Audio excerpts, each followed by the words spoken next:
ঘরে ঝাড় দেওয়ার সময় ভুলেও করবেন না এই কাজগুলো। একটি ঝাঁটা আপনার জীবন তছনছ করে দিতে পারে, বিগড়ে দিতে পারে সংসারের সুখ শান্তি, মা লক্ষ্মীর অসন্তোষে বাড়তে পারে অর্থাভাব।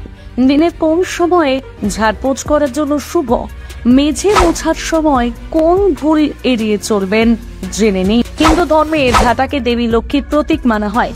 এই কারণে জ্যোতিষশাস্ত্রের পাশাপাশি বাস্তুশাস্ত্রে ঝাড়ুর অনেক গুরুত্ব রয়েছে।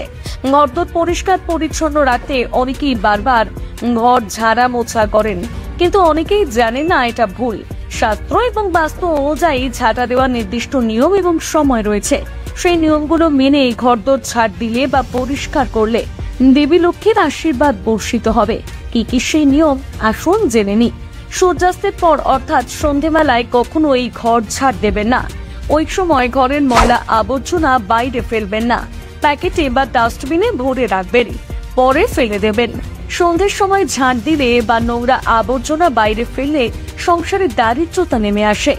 ঝাঁটা পুরনো হয়ে গেছে, ফেলে দেবেন ভাবছেন?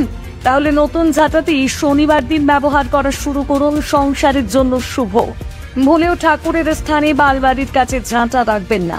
ডাইনিং রুম বা বেডরুমেও রাখবেন না, রাখলে আর্থিক ক্ষতি এবং স্বাস্থ্য সমস্যা হয়। ভুল করেও কখনো বাড়িতে বা অফিসে ঝাঁটা দাঁড় করানো অবস্থায় রাখা উচিত নয়। ঝাড়ু সব সময় শুইয়ে রাখুন। ঝাড়ুকে দাঁড় করিয়ে রাখলে সমস্যা বাড়ে। শাস্ত্র বলছে, কোনো ব্যক্তি আর্থিক সংকটে থাকলে ছোট্ট একটা সোনার ঝাঁটা তৈরি করে বৃহস্পতিবার ঠাকুর ঘরে রেখে দিন। পরের দিন ওই সোনার ঝাঁটা দিয়ে আলমারির লকারে রেখে দিন। এতে আপনার ভল্ট সব সময় অর্থে পূর্ণ থাকবে। যে কোনো দিন পুরনো ঝাঁটা বাড়ি থেকে ফেলে দেবেন না। যেমন বৃহস্পতিবার, শুক্রবারে ভুলেও পুরনো ঝাঁটা ফেলতে নেই, কারণ বৃহস্পতি ও শুক্রবার মা লক্ষ্মীর পুজো করা হয়ে থাকে। এই দুই দিন পুরনো ঝাঁটা ফেললে রুষ্ট হন মা লক্ষ্মী। নতুন ঝাঁটা কিনে আনার সঙ্গে সঙ্গে পুরনো ঝাঁটা ফেলে দেবেন না, এই কাজকে অশুভ বলে মনে করা হয়। শনিবার, অমাবস্যা বা হোলিকা দহনের দিন পুরনো ঝাঁটা ফেলে দিতে পারেন। না হলে সোমবার, মঙ্গলবার, বুধবার কিংবা রবিবার পুরনো ঝাঁটা ফেলতে পারেন। বাস্তুশাস্ত্র অনুসারে পুরনো ঝাঁটা কখনো পুড়িয়ে ফেলবেন না, এর ফলে সংসারে দরিদ্র চরম আকার ধারণ করতে পারে। বাস্তুশাস্ত্র অনুসারে কখনো কোনো প্রাণীকে ঝাঁটা দিয়ে মারবেন না, একে অত্যন্ত অশুভ বলে মনে করা হয়। এর ফলে সংসারে দারিদ্র দেখা দেয়।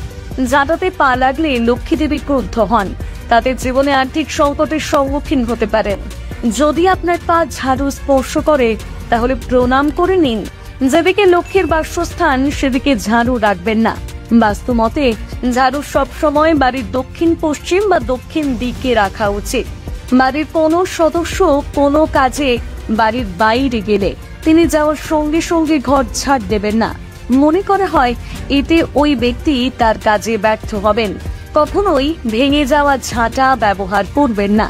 এটি সংসারের ঝুট ঝামেলা যেমন বাড়ে, তেমনি আর্থিক জটিলতা বাড়তে পারে। ঘর মোছার সময় জলে অল্প পরিমাণ নুন মিশিয়ে নিন, এতে করে ঘরের নেগেটিভ এনার্জি দূর হবে। ঘর মোছা হয়ে গেলে সেই কাপড়টি পরিষ্কার জলে ধুয়ে শুকিয়ে নিন। নোংরা কাপড় রেখে দিলে রাহু কেতু গৃহে প্রবেশ করে, ফলে সংসারে বাড়বে সমস্যা।